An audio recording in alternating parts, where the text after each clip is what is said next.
This is not actually for you all to hear, it's so that that can hear. So if you can't hear me, I'll just speak louder. Welcome. My name is Britton Rogers. I'm Executive Director here at Yestermorrow. Thank you for coming to be with us this evening. This is the second talk in our fall 2024 Connected Communities speaker series about sustainable transportation. We're really excited to have Misha here from the Mad River Path Association to be able to share with us. But before we get started, I have just a few things to talk about, a few details. We will run until approximately 7:30. There will be time for question and answer. Would you prefer question and answer wait till the end, or do you want people to interrupt you? People can interrupt me. Okay, people can interrupt if they would like. We're not doing a Zoom version, so we don't have to deal with people putting questions from online. But we are recording this, and this will be posted on YouTube channel afterward for anyone who wasn't able to attend, or if you'd like to go back and review some details. For those of you who need them, bathrooms are back the way you probably came in, through two doors and then just to your left. And then we would love to have you linger afterward to chat with the speaker, Misha, and to enjoy some of our kitchen's brownies and some water. And we can always make some tea if anyone would like. We always welcome donations. The school and the speaker series could not happen if we did not have the support of our donors, both near and far, both corporate and individual. So please consider that tonight or in the long term. We would really appreciate that. We also want to make sure everyone here knows about our Standby for Locals program for all residents of Washington County. We used to have it just be the Mad River Valley, but we've expanded it to all of Washington County. As programs come as we get closer to classes starting, if there's space still available, we will list them on the Standby for Locals program, and everyone who has signed up for that will get an email notification saying there is space, and it's a 50% discount from the normal tuition rate. And it's a way for us to really encourage people from the Valley and from Montpelier area, Washington County, to be able to come and take classes. And we have a couple of classes coming up very soon that have room in them that are on the Standby for Locals program. One is a timber framing class, and timber framing is one of our hottest sellers and usually is full. So it's rare for there to be spaces at a 50% discount. So we highly recommend that. And then another one that we're trying soon is make your own cutting board class. And it's 2 evenings in a few weeks, in mid-November. It's a Tuesday night and a Thursday night from 6 to 9. And in those 2 classes, you will start and complete and walk away with your own cutting board. So it's kind of a fun woodshop class, and again, Standby for Locals 50% off. So go to yestermorrow.org for more information on that. All right, so tonight we have Misha Golfman, who will be speaking about the Vermont Route 100 Active Transportation Corridor, which I will let him describe more about that. But to introduce Misha, prior to joining the Mad River Path Association in April of 2023, Misha served as co-founder and executive director of Croca Expeditions for 28 years. Together with his partner Lynn, they've raised 4 children on a nature-connected homestead and guided over 100 wilderness expeditions in remote areas of the world. For many years, Misha led Vermont semester students through the length of the state on skis following the Catamount Trail, passing through and falling in love with the Mad River Valley. He believes that a footpath connecting communities and designed in harmony with nature serves as a powerful tool for social transformation, and is excited to contribute his skills and experience to the expansion and completion of the Mad River Path. And for those of you who were here last week when we had a lot of conversation about bikeable communities and roads that are better for bikes, I just want to point out that Misha rode his bike here tonight, and I highly commend him. I'm not sure I've ever been to a meeting with you when you haven't arrived by bike. I wish I could say the same for myself, and I highly admire it. Without anything more, Misha, I'll hand it over to you. Thanks for being here. Thanks, Braden. Thank you for the Great to have introduction. you. Well, there it is. I thought I was really well prepared for this presentation. And before coming, I said, well, let me just play it. And to myself. And I played it to myself. And I pressed something that obliterated my presentation. And then I panicked. And I wasn't able to restore it. So here I was. And I had not enough time to restore it. And I was like, okay, well, it's only going to take me 10 minutes to get to Yestermorrow because I'm panicking and I forgot that I don't have a car. So then, well, it took me 10 minutes and here I am. Here are the benefits of the active transportation because I was so stressed, you know, oh my God, I lost. And then I just biked here like as fast as I can. And I'm standing here in front of me, I'm sweaty and uncomfortable and I'm not stressed because all the stress went into my feet. I biked it out. So here we go. So I apologize for wiping the sweat that will continue rolling off of me. And I'll tell you the story. The good thing is whatever is lost in slides, it still lives in me and probably in all of us together as a group. But I will start with the mission of the Meadow Path, which we just revised. We are a community support organization, and we're leading the implementation of the active transportation corridor from Warren to Moortown. We connect communities, provide access to nature, opportunities for outdoor recreation for Valley residents and visitors. We believe that inclusive and safe human-powered transportation infrastructure fosters positive social change, healing our relationships with nature and each other, and leading to a sustainable future. Well, last year, Vermont had over 13 million visitors. If you look a little bit outside of our small bubble here and we read about how do people perceive Vermont from the outside, people perceive Vermont as a world destination. Vermont is like this mythical place, much like Yosemite. We don't think about it when we're living here, but the visitations to Vermont continue to grow exponentially. They actually grew, of course it's a little skewed, but they grew over 13% in the last 2 years. Of course, the post-pandemic has something to do with it. So I'd like to think about it as the future will be here, whether we like it or not.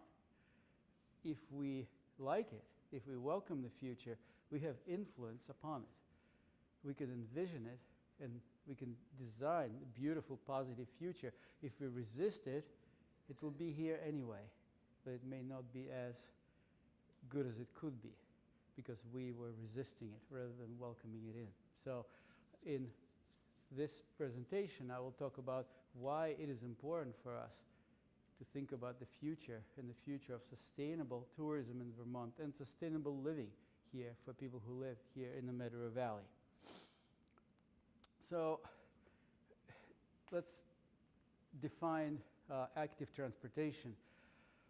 Active transportation is just about anything that's not traveling in the car. And exactly what it is I think we're just starting to imagine what it is as we think about one-wheeled scooters that move as you lean forward, as we imagine electrical bicycles designed specifically for older people who don't have a very good balance. The possibilities are limitless. And like with many things, if we create physical infrastructure for humans to imagine what's possible, people will continue imagining. So that's to that point about the future.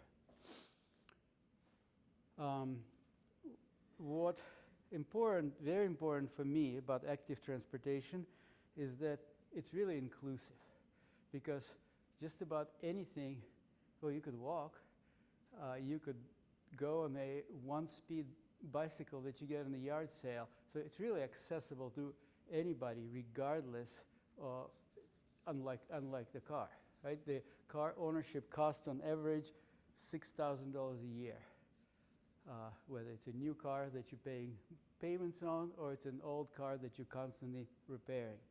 Ownership of a bicycle is a lot less.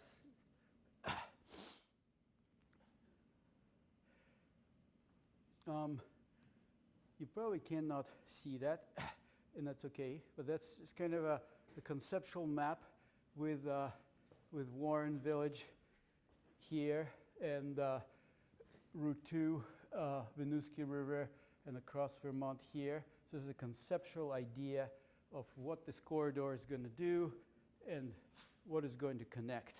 We'll talk about it more in detail. Here are some examples of corridors that we have in Vermont. This is Lamoille Valley Rail Trail, which is our longest corridor. It's 94 miles. Cross Vermont Trail is also long, but it's not completed. It's kind of halfway completed. There's pictures from actual trails. Lynn here, my partner Lynn, we took in preparation for this presentation, we went on a 6-day bike tour. We left here from Waitsfield and we biked over to Cross Vermont Trail. We followed Cross Vermont Trail to the Wells River in Vermont, crossed over to New Hampshire. We biked on the Winooski River Trail, crossed over to St. Johnsbury, picked up the Lamoille Valley Rail Trail, biked over to Lake Champlain and Swanton, biked the Island Line Trail to Burlington bike path, back to Cross Vermont Trail, and came back home.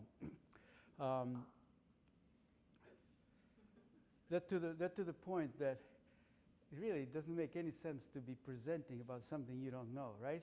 So then if you decide to do it, you may as well get to know it.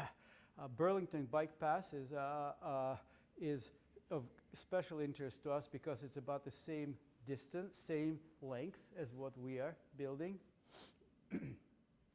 Stowe Path is of in particular interest to us because as being a newcomer to the valley, you're always being subject to certain mythology, right? Every place has its mythology. So every day when you're a newcomer to the valley, somebody comes to you and says, we do not want to be like Stowe. So Stowe Bike Path, of course, is of great interest because it's another bike path through another resort community that we should use as example. Killington Path is of special interest to us because it's currently under construction. It's a newest path that goes from Route 4 up to Killington Resort. That's just from last week, this photograph. Colchester Essex Path is of interest to us because it's one of the few paths that are built in the right-of-way of a state road also. So this picture could just be something of what we may be looking at in the future of our corridor. So what will our corridor do? It will connect Warren to Moortown with a path that will travel within, but separate from the roadway, but within the state right-of-way. It will obviously improve safety. It will be a backbone for our recreation economy, and it will provide opportunities for people to travel in any way they want other than by car. We could talk about even potentially snowmobiles on a certain part of the path, cross-country skiers in a certain part of the path in different times of year. So this is one of the subjects of are snowmobiles active transportation or not? That's something that we as community will need to define.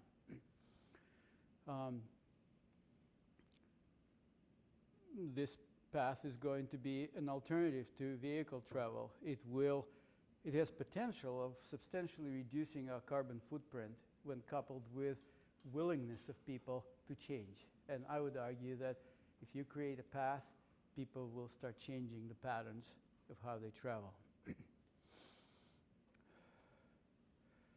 We also will be able to connect to the Cross Vermont Trail, which is a statewide network, and the Velomont Trail, our new mountain bike trail that will come from Canada to Massachusetts, will use our path to come through Medrow Valley. In 2016, the valley here, before my time, did a study called MRV Moves, which determined the need for this path. So fortunately, I'm following on what was done by many others over the course of many years.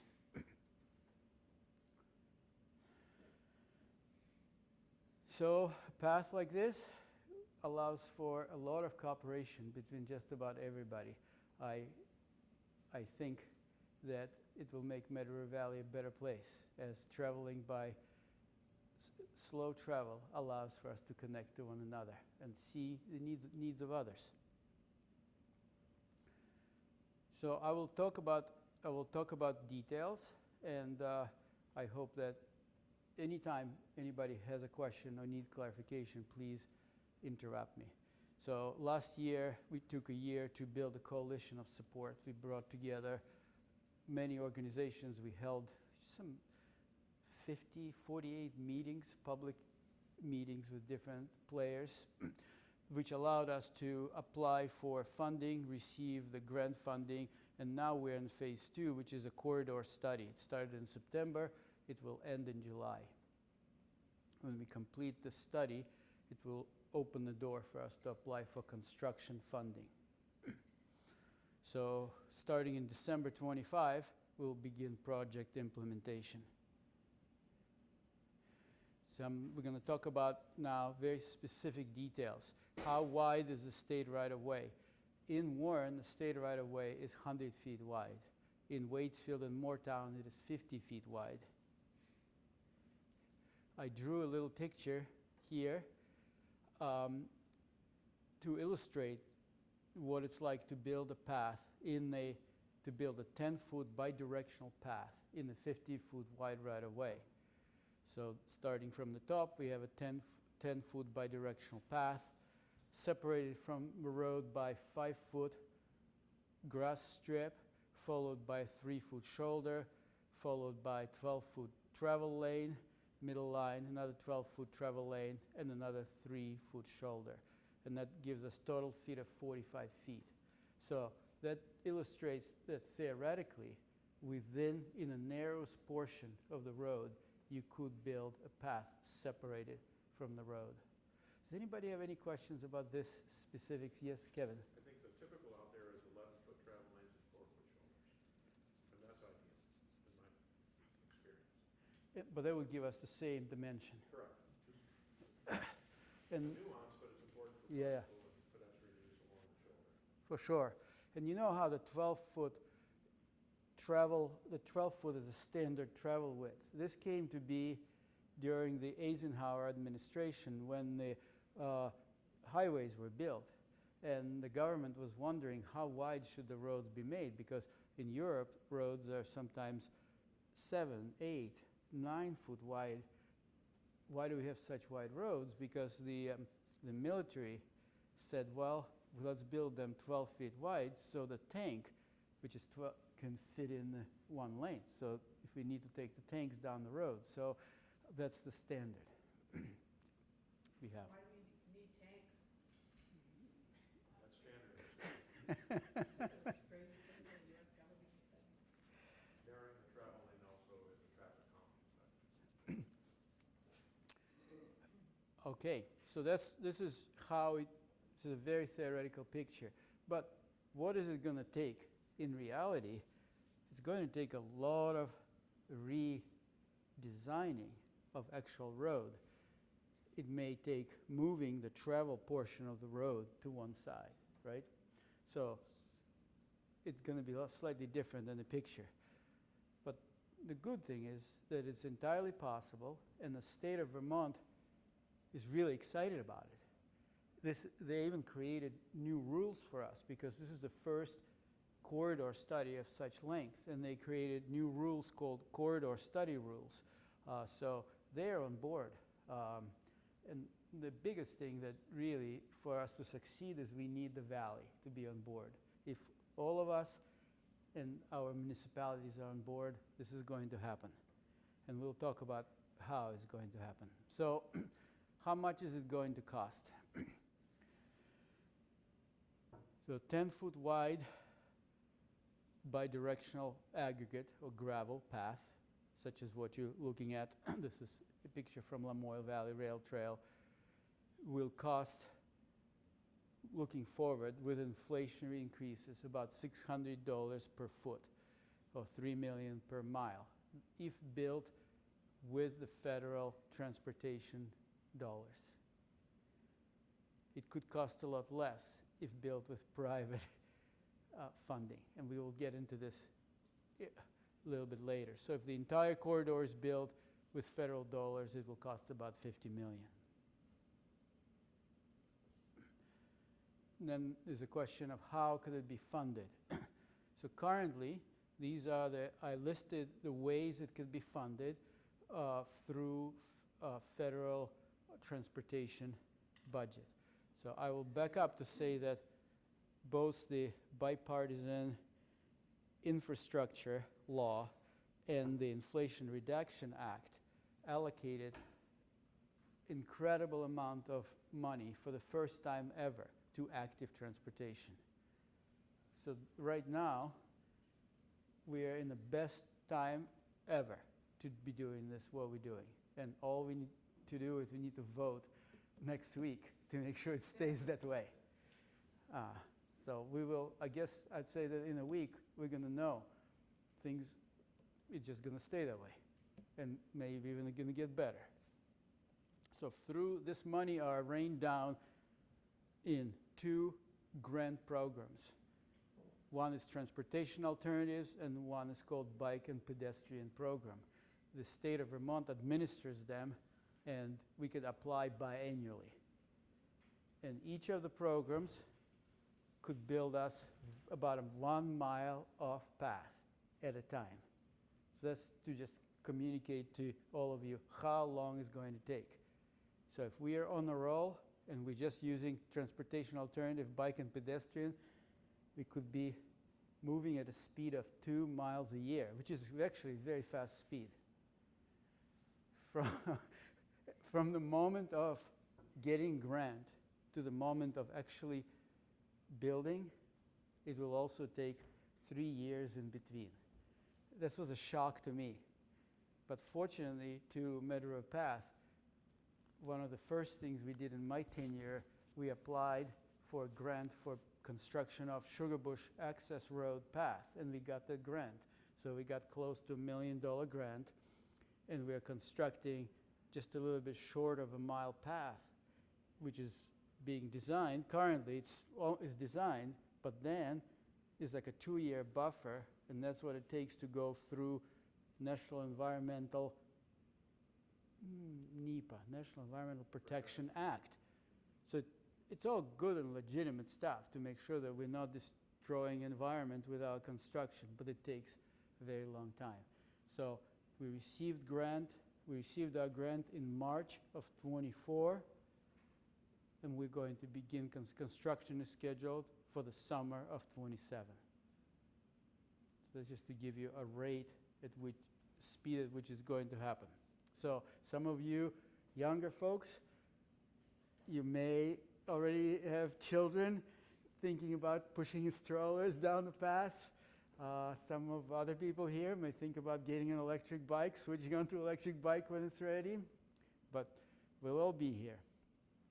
So then there's another possibility here, which is congressionally directed spending.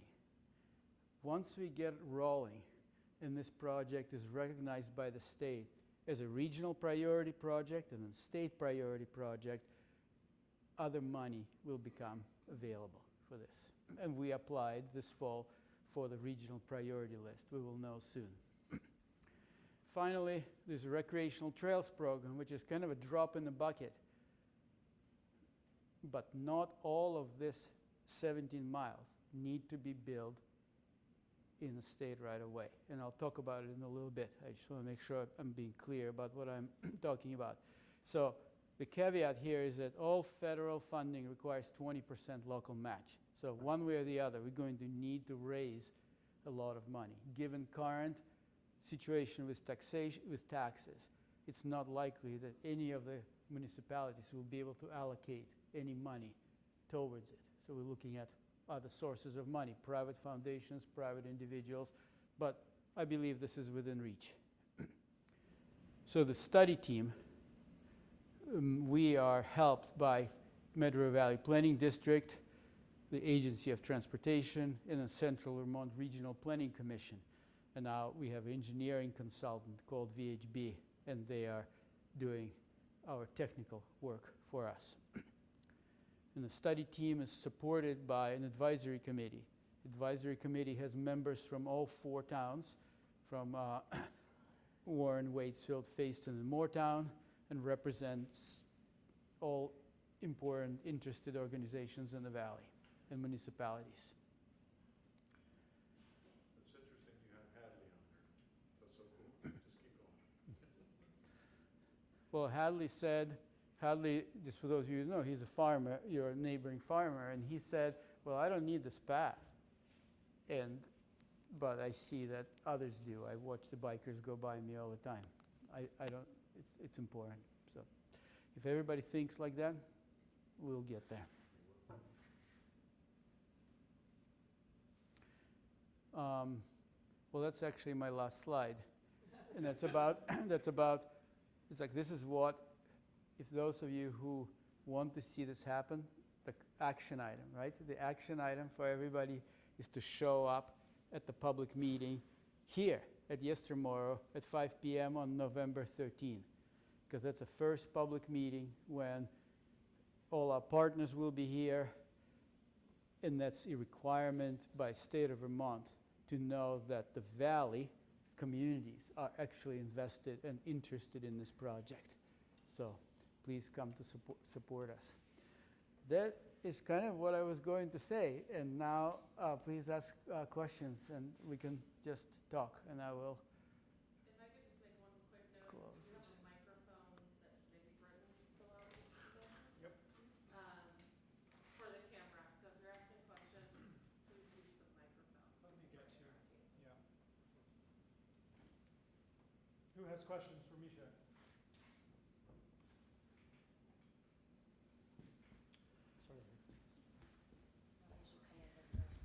Thank you.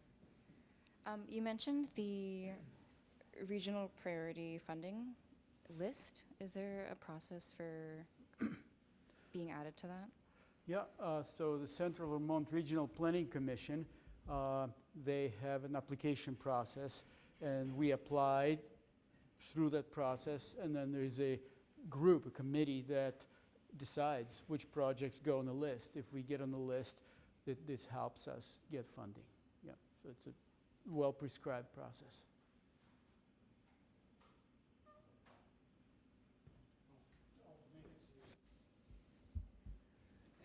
Do you have any money yet? How much money have you raised, if you've raised any?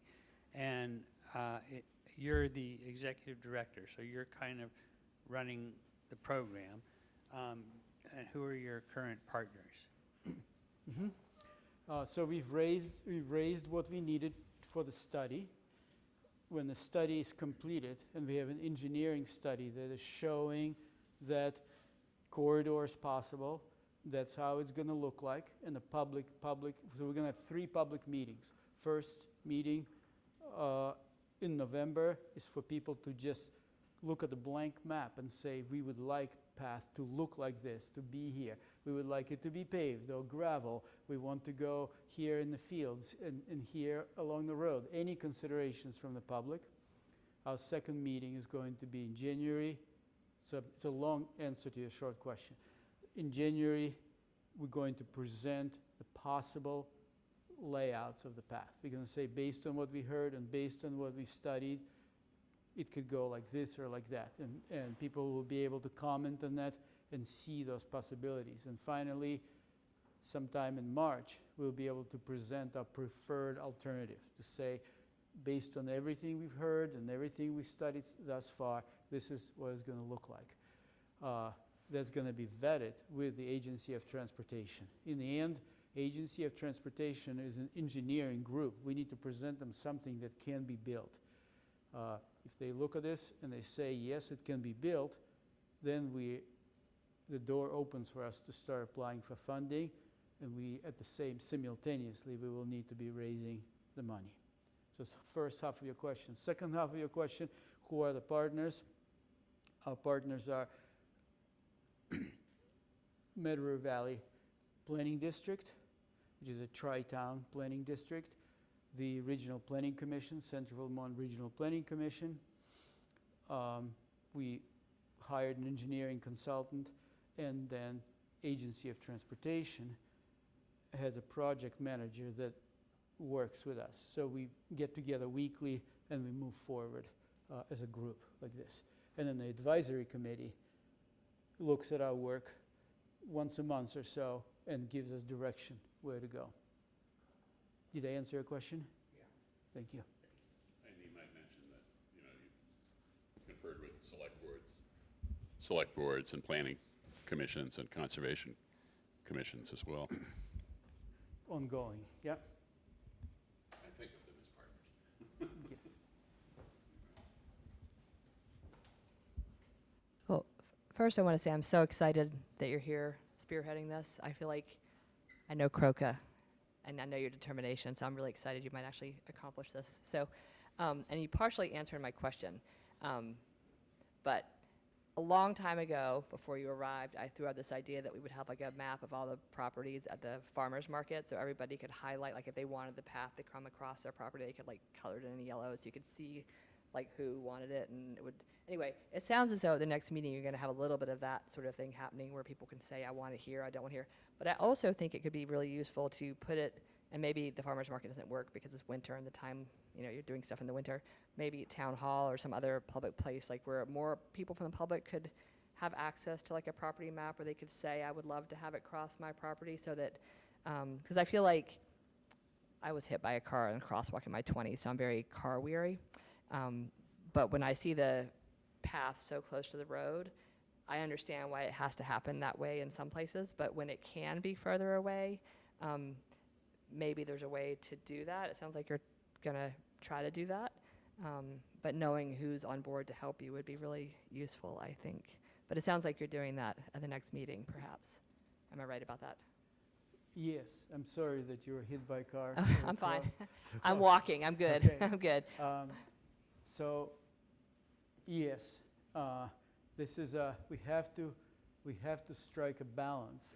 So, of course, as a committee and as a team, we're looking at all kinds of possibilities. As many of you know here, we have several miles of the path that runs parallel with Vermont 100, but not in a right-of-way. And possibilities do exist about using those existing stretches. We are working within Agency of Transportation process, so we have to follow along. And in that process right now, we need to present people with a blank map and a set of questions that people can evaluate, like yes or no, agree or strongly agree, strongly disagree, before we start mapping any of the routes. That's just a process. It may be different, like maybe not how we would have done it on our own, but we have to work with our most important partner. And they are on board with this process. They want to see this happen, so we want to see making sure we're respecting their process.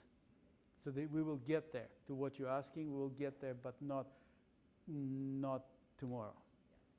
Thank you. Thank you. I have a question, which the answer may be exactly the same thing, because it's a design question, which I realize you're not there yet, but what happens at bridges? If the road is on a bridge? Mm-hmm. So this is like, the answer will be what could happen at the bridges. It's not what's going to happen, it's what could happen. So everything is function of time. So let's say your closest bridge here, just south of here, right? Everybody familiar with the bridge by Wabanaki Recreational Area, where the Kingsbury Greenway goes underneath the bridge and comes out on the other side. Okay, so no, new bridge is not going to be built as part of this path, or not right away, because that is going to add a couple $1 million to the project. But what could happen right away within the means is the road lanes could shift. They could get narrowed down to the 11 feet, and not a 10-foot wide, but a 6-foot wide pathway could exist on one side of the bridge, separated by a guardrail from the rest of the roadway. You could have a sign, dismount and walk, so people don't bike into each other. So that's what could happen. And then as time goes on, and it's time for every bridge has its lifespan. Also, some bridges can be engineered to add on a pedestrian bike lane. So realistically, we will have road crossings. The path here and there will have to cross the road. Not ideal, right? Never ideal to cross the road. Could those crossings eventually become underpasses that would co-locate with wildlife corridors at night? It's a possibility. So the way it's going to work is we have to imagine it, imagine what's possible, and say one can have 10 reasons why it's not possible. One can say it's too expensive, it's too narrow, it's too close to the river, and then there will be one compelling reason.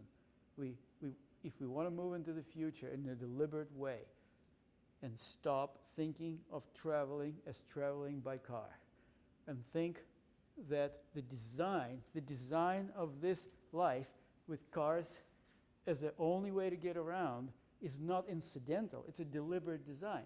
It's design that separates people, a design that requires everyone to be a consumer, a design that pushes people into poverty, into feeling.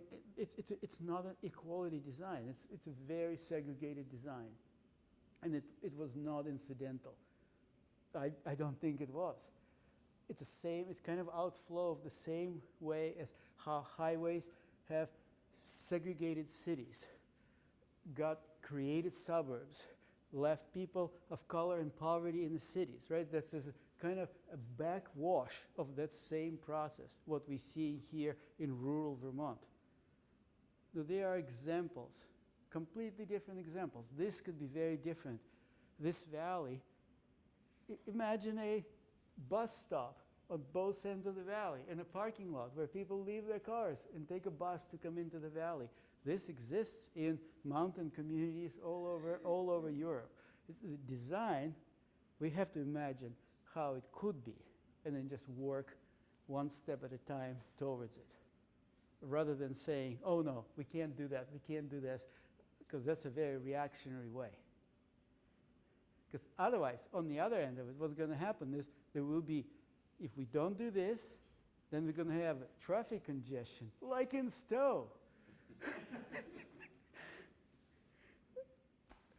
Yeah. Thank you very much for that answer. I think that captured to me what this whole speaker series about connected community.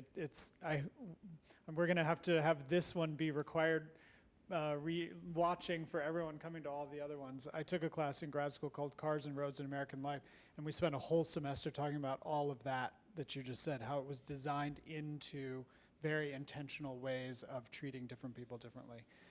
So thank you. I just had to make an editorial comment. Thank you, everybody. And I'm here, be happy to answer. Please. I believe I heard that there's a anticipated cost. Is 50 million the number that I heard? It's very rough, but I knew that people are going to ask me how much it's going to cost. So how did I calculate that cost? The state bureaucracy takes time, right? So the latest numbers that we could see online are from 2020, the posted numbers of the cost. You know that things have pretty much doubled up since 2020. So what I did is I took the latest estimate that we have for the construction of Sugar Bush Access Path, and I came up with price per foot. So just full disclosure, it's kind of my own calculations based on numbers that I have from actual project. So let's pretend that that's Yep. a reasonably accurate number, even if it may not be. We have to work with something, right? But you spoke of a 20% matching requirement for a number of the other funds to be involved, community funds, if you will. So anticipated community contribution, therefore, would be about 20 million, right? 20%, sorry, I'm not doing math here very well, I don't think, but sorry, what is $10 million, correct? Is the anticipated 20 million community contribution you're saying is required? Let's see. So I probably didn't do my math right. 'Cause You're at 20% of 50 million. 10 million. So Yeah, my real so- question is, what would you think would be the top 5 probable sources of $10 million to get this off the ground? I know that you're not predicting that they will actually be those sources, but where do you think that 10 million might come from? I don't know. To be honest with you, I could barely keep up with what's in front of me. And what's in front of me is we need to produce a really strong study supported by community. I think the answers to this will evolve as we're going along, as we're meeting with people and organizations. And this value, it seems like, whoa, this is a lot of money, right?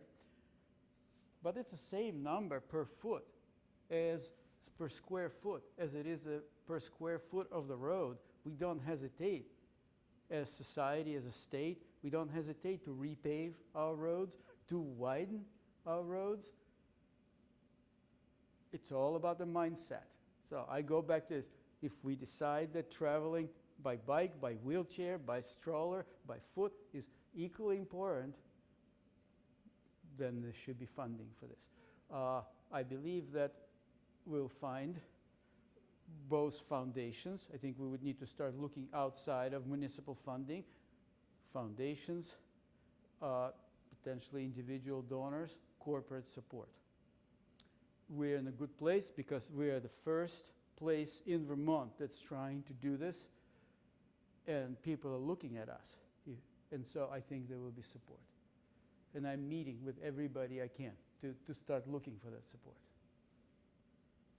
And one point of clarification on that, you said it's $600 per foot if it's using federal funds. Correct. But if it's not using federal funds, then it's potentially It a could be, lower. so imagine for a second if we are not, we have an existing, let's take existing theoretical stretch of Meadow path. Let's say here at Yestermorrow, we're getting away from the right-of-way. We are now in the old agricultural field. We have a mowed grass path, and all we need to do is remove a foot of subsoil and place aggregate surface. We do not need to go through extensive, lengthy studies if the landowner is agreeable with that. We need basic permits. All of a sudden, the cost could be reduced way more than half.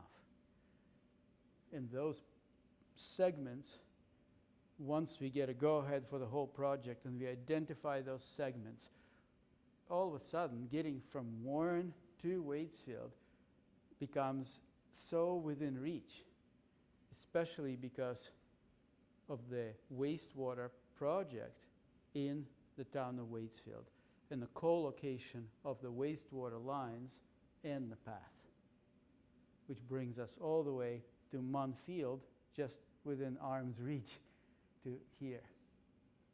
And so if we think about win-win-win, which is how we have to think about win-win-win, and we think about the realistic is optimistic rather than the other way around, that it's very real that we could get from Warren Village to sidewalk in Waitsfield within a few years.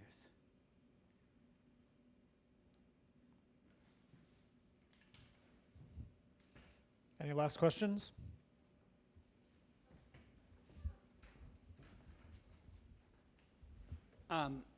You showed us pictures of several other paths, and do you know how they were funded and how they were built?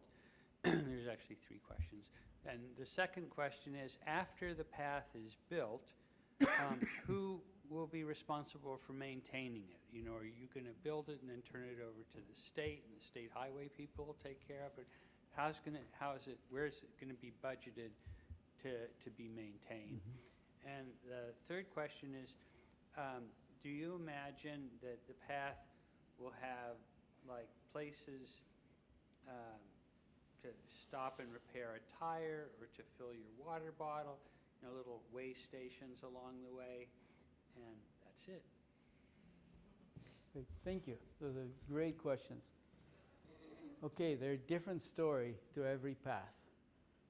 Burlington Bike Path is a story in itself. That's the path that started it all of it for the entire country, because Burlington Bike Path is built on an old railroad bed.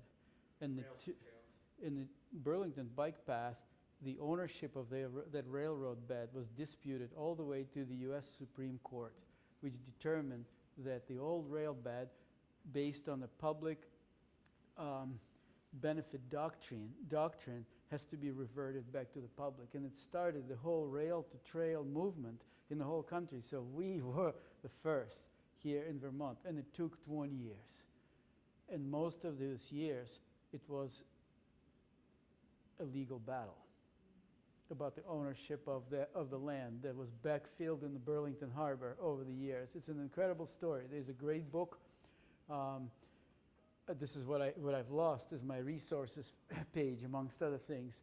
But I will send it to Sarah, and she'll make it available somehow, perhaps to all of you, because I link to all the stories. So that's Burlington Bike Path. It took 20 years, and it was funded primarily by the city of Burlington. But it took some names such as Governor Dean, Bernie Sanders, to fund it in the end. The other example would be Lamoille Valley Rail Trail. It's 94 miles long. It crept along for probably the same 20 years. It just was creeping along until Governor Scott, who likes to bike, he said, hey, this needs to be a project of statewide importance. And he put his foot down, and state funded the whole entire thing. And the federal. Huh? State and federal. Yeah, thanks, Kevin. Thanks for fact-checking me all along. Appreciate it. We need the feds, for sure. Yep. So that was, boom, all of a sudden it just happened because the governor said it needs to happen. And it's creating incredible economic opportunities, and we're learning so much about how to do it right, because for the last 2 years, the floods have done damage on that trail, so there's a lot to learn from that. And the same engineering firm, VHB, that's working for us, for the valley, they constructed that trail. So we have a really experienced partner. And then other examples that I showed are all done through the programs that I illustrated there for you. So that's the first part of your question. Remind me of the second. I forgot. It was the Who will maintain? okay.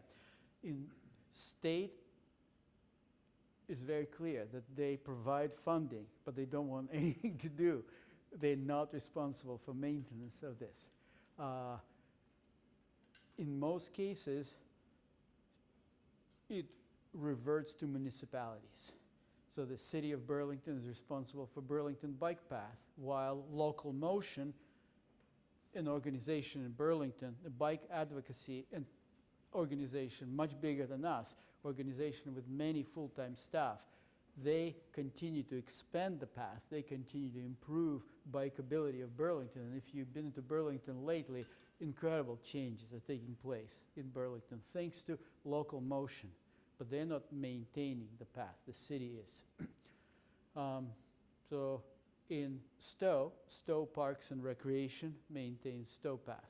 So the question is, what will happen here in the valley? Of course, we don't have a path yet, but it will be wise to think ahead. And in my work, I'm thinking about Mad River Path, what will happen when I complete this work, and it's time for me to move on, retire. Somebody in the organization comes to its full new life. I believe that one model would be public-private partnership, where all the municipalities pitch in for the path maintenance, but one organization, and it doesn't have to be Mad River Path, but it could be, being small, robust, non-governmental entity, maintains the path. And When Lynn and I biked on Lamoille Valley Rail Trail, we saw example of that. So it's 94 mile long, and it constantly needs, there's a washout here, bridge repair there, and they have a beautiful little machine that's exactly the width of the path, smart machine that moves up and down the path and just fixes things as it goes. So I believe we can maintain this 17-mile corridor efficiently. We can also work on amenities such as recycling, composting dog poop. There's so much we could imagine, and then there's so much that could happen outside of us. Because if you have a path like this, well, young families with children will say, this is a good place to raise children. The people who are thinking about affordable housing will say, we have this corridor, we should be building houses for people adjacent to this corridor so that people can go back and forth, et cetera, et cetera. No, the path is not going to solve all our social problems, but it's like a piece. Because for humans, I know that if you create a piece of physical infrastructure that is future-facing, people will line up and move into the future in a good way. I think in terms of contributions and stuff, it's much easier to get donations, and I think it's much easier to get donations and contributions to build something than it is to maintain it. Because, building something, we did something, we're part of that, but taking care of it, nobody wants to pay for that. It almost has to go to the municipality or to the state, because if it doesn't come from tax dollars, it's going to be a hard road. And if you look at the pure economic benefit to our economy of such path, if you imagine a parking area at both north and south end, and people coming to this destination, and we know that the winters are getting a little bit shorter, and the rest of the season are getting a little bit longer, we should think about recreational infrastructure for the 3 long seasons. And the economic benefit will be so great that municipalities should be able to afford to maintain it in a good way. But instead of burdening them with it, it could be done through private-public partnership. That's just an idea. And then the third part of your question was about little maintenance stations and things along the way. Water and... Okay. All right. Well, thank you again, Misha.